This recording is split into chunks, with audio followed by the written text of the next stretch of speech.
नमस्कार दोस्तों।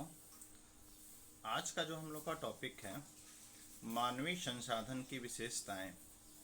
जैसा कि हम लोग जानते हैं किसी भी स्कूल में दो प्रकार के संसाधनों की हम बात करते हैं। एक होता है भौतिक संसाधन और दूसरा होता है मानवीय संसाधन।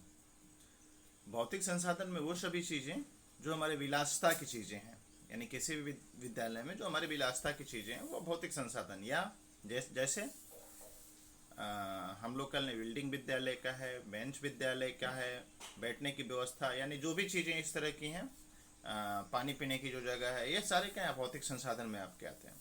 मानवीय संसाधन में वहाँ के प्रधानाध्यापक, प्रबंधक, अध्यापक, रसोइया, पियून, यानी ये जो सभी हैं स्टूडेंट, ये सभी मानवीय संसाधन में आते हैं।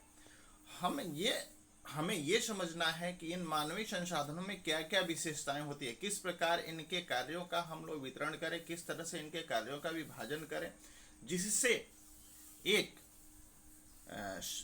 समन्वित रूप से एक हम कह सकते हैं कि एक विद्यालय की जो संकल्पना है, एक अध्यापक का किस तरह का रोल है, प्रिंसिपल का किस तरह का रोल है, जिससे एक अच्छे से विभाजन करते हुए उसकी समस्याओं के साथ उसके समाधान को समझते हुए, यानी जिसकी जो योग्यता है उस स्तर पर उसको कार्य करने का मौका देना, यानी जो मानवीय संसाधन है उसको सही से कार्य करने के लिए प्रबंधन में ये आवश्यक है कि हम उसको समझा जाए कि मानवीय संसाधन को कैसे यूज करना है, क्या करना है। ठीक है, आइए हम लोग देखते हैं।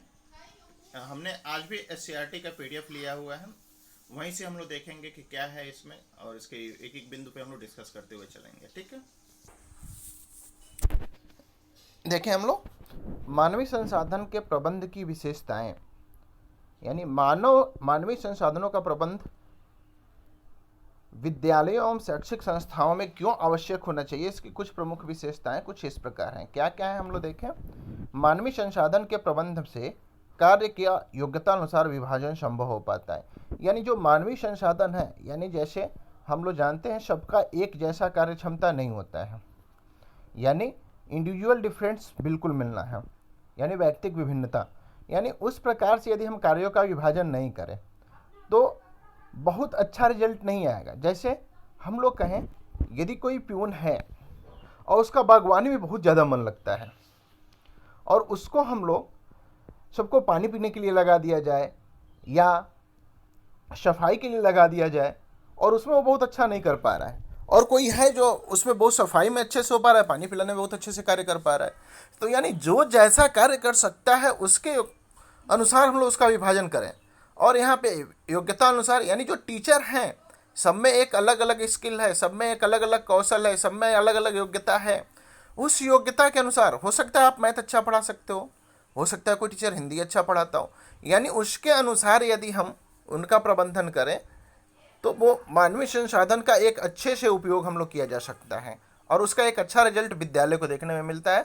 यानी जहाँ पे अच्छा प्रबंधन होता है, यानी जिसका जो ऐसा योग्यता है उस हिसाब से कार्य करने का मौका मिलता है, तो उस विद्यालय का हम लोग देखते हैं हमेशा से ही रिजल्ट अच्छा रहता है, और हर मामले में चाहे वो कोई भी हो, है ना। आए हम लोग दूसरा बिंदु देखें। मानवीय संसाधन के प्रबंध के द्वारा व्यक्ति की कार्य क्षमता का बोध होता है।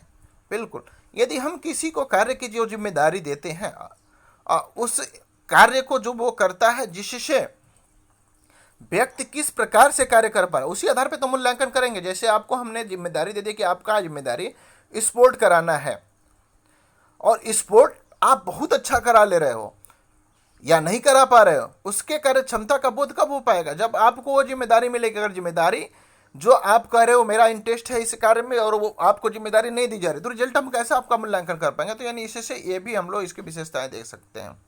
मानवीय संसाधन के प्रबंध के द्वारा व्यक्ति की कार्य क्षमता का बोध होता है, हो गया। और नेक्स्ट है जो मानवीय संसाधन के प्रबंध के द्वारा ही शिक्षा विद्यालय तथा समाज की आकांक्षाओं की पूर्ति करने में संभव हो सकती है। यानी जो मानवीय संसाधन है उसके द्वारा शिक्षा विद्यालय तथा समाज की आकांक्षाओं, यानी जो विद्यालय में आवश्यकता है और जो समाज आज हमसे त्वरित रूप से आकांक्षाएं रखा हुआ है। जैसे आज हम बात करते हैं कि बच्चों में नैतिक पतन हो रहा है, इसको कैसे संभाला जाए, यानी समाज इस चीज़ को देखता है कि नहीं ये समस्या है, चाहे टीचर्स हों या स्टूडेंट्स हैं।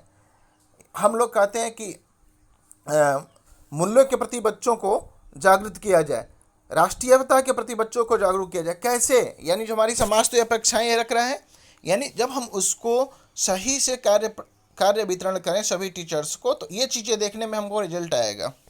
ठीक है। नेक्स्ट जो है, मानवीय संसाधन का प्रबंध एक उत्तम शिक्षा व्यवस्था के लिए अति आवश्यक माना गया है। यानी मानवीय संसाधन एक उत्तम शिक्षा व्यवस्था, एक अच्छा शिक्षा व्यवस्था हम कब कर पाएंगे? जब उसका सही से हम लोग वितरण करें। यानी प्रबंध शिक्षा व्यवस्था के लिए अति आवश्यक माना गया। अगर हम लोग सभी का कार्य सही से वितरण नहीं कर पाए तो विद्यालय में यह हमको नहीं पता है कि किस क्लास में, जैसे आपका एक हम छोटा सा एग्जांपल देते हैं, अगर आपका समय सारणी का निर्धारण नहीं है, टाइम टेबल का निर्धारण नहीं है, तो क्या आपको लगता है कौन टीचर कब आ रहा है कब जा रहा है? आपको भी नहीं, आप भी मेंटली रूप से प्रिपेयर नहीं हो।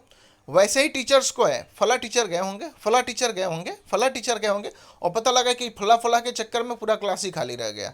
नहीं, तो यानी इसके द्वारा उत्तम शिक्षा व्यवस्था, यानी सबको हम कार्य का वितरण करके एक अच्छा हम लोग उत्तम शिक्षा व्यवस्था कर सकते हैं। ठीक है। मानवीय संसाधन के प्रबंध से मानवीय संसाधन का सही दिशा में उपयोग किया जा सकता है।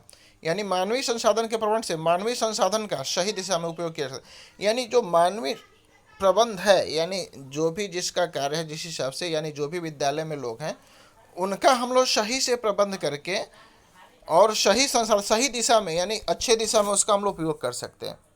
मानवीय संसाधन के प्रबंध से व्यक्तियों में मतभेद की संभावना कम हो जाती है, क्योंकि प्रत्येक को उनके योग्यता के अनुसार कार्य प्रदान किया जाता है। बिल्कुल, यहाँ पे ये नहीं समस्या रहेगा कि हमें क्या कार्य करना है, हमें क्या नहीं कार्य करना है। यहाँ पे जो ये मतभेद है वो समाप्त हो जाएगा। सबकी एक जिम्मेदारी है, उस जिम्मेदारी के आधार पर लोग अपना कार्य करते हैं।